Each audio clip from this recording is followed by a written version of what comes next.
মুসলিম জাহানের দ্বিতীয় খলিফা হজরত ওমর রাদিয়াল্লাহু তাআলা আনহু হেঁটে চলেছেন লাঠিতে ভর করে, সাথে তার একমাত্র অনুচর আসলাম।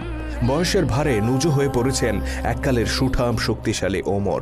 কে বলবে যৌবনে এই মানুষটি নিয়মিত কুস্তি লড়াই করতেন আর বাঘা বাঘা সব পালোয়ানকে নিমিষে হারিয়ে দিতেন। যুদ্ধের ময়দানে ত্রাস সৃষ্টি করে বেড়াতেন যে ওমর, তিনি আজ ঠিকমতো চলাফেরাও করতে পারেন না। তথাপি অতি বৃদ্ধ বয়সে লাঠিতে ভর করে মাঝে মধ্যেই তিনি বেরিয়ে পড়তেন নিজের চোখে মানুষের হাল হাকিকত দেখার জন্য, কখনো দিনের আলোতে, কখনো বা রাতের অন্ধকারে। তেমনই একদিনের ঘটনা। হাঁটতে হাঁটতে মদিনা শহর থেকে বেশ দূরে একটি গ্রামে পৌঁছে যান ওমর রাদিয়াল্লাহু তাআলা আনহু। সেখানে একটি বাড়িতে উনুনের পাশে একজন নারীকে দেখতে পান তিনি।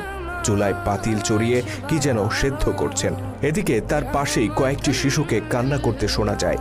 মহিলাটি কান্নারত শিশুদেরকে বারবার সান্ত্বনা দিয়ে বলছেন, এই তো আর একটু সবুর করো, খাবার প্রায় হয়ে এসেছে। কৌতূহলী ওমর অনুমতি নিয়ে মহিলাটির কাছে যান আর জিজ্ঞেস করেন বাচ্চাগুলো কেন কান্না করছে। ওই নারী হজরত ওমর রাদিয়াল্লাহু তাআলা আনহুকে আগে কখনো দেখেননি, যে কারণে তিনি মুসলিম জাহানের খলিফাকে চিনতে পারেন না। আগন্তুকের কৌতূহল দেখে তিনি বেশ বিরক্ত হন এবং বলেন, শিশুগুলো ক্ষুধায় কান্না করছে। ওমর রাদিয়াল্লাহু তাআলা আনহু জানতে চান উনুনে তিনি কি চড়িয়েছেন, খাবার প্রস্তুত হতে আর কত দেরি।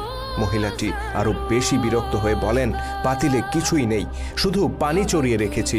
বাচ্চাগুলোকে সান্ত্বনা দেওয়ার জন্য খাবার তৈরির ভান করছি। কাঁদতে কাঁদতে তারা একটু পরে এমনিতেই ঘুমিয়ে পড়বে। অতঃপর অতি দুঃখের সাথে নারীটি জানান তার ঘরে কোনো খাবার নেই। তিনি নিজের এই দুরবস্থার কারণে খলিফা ওমরকে দায়ী করেন আর বলেন, নিশ্চয়ই এর জন্য আল্লাহর দরবারে ওমরকে জবাব দিতে হবে। তিনি জানতেন না তার সামনেই দাঁড়িয়ে আছেন খলিফা ওমর রাদিয়াল্লাহু তাআলা আনহু। ওমর রাদিয়াল্লাহু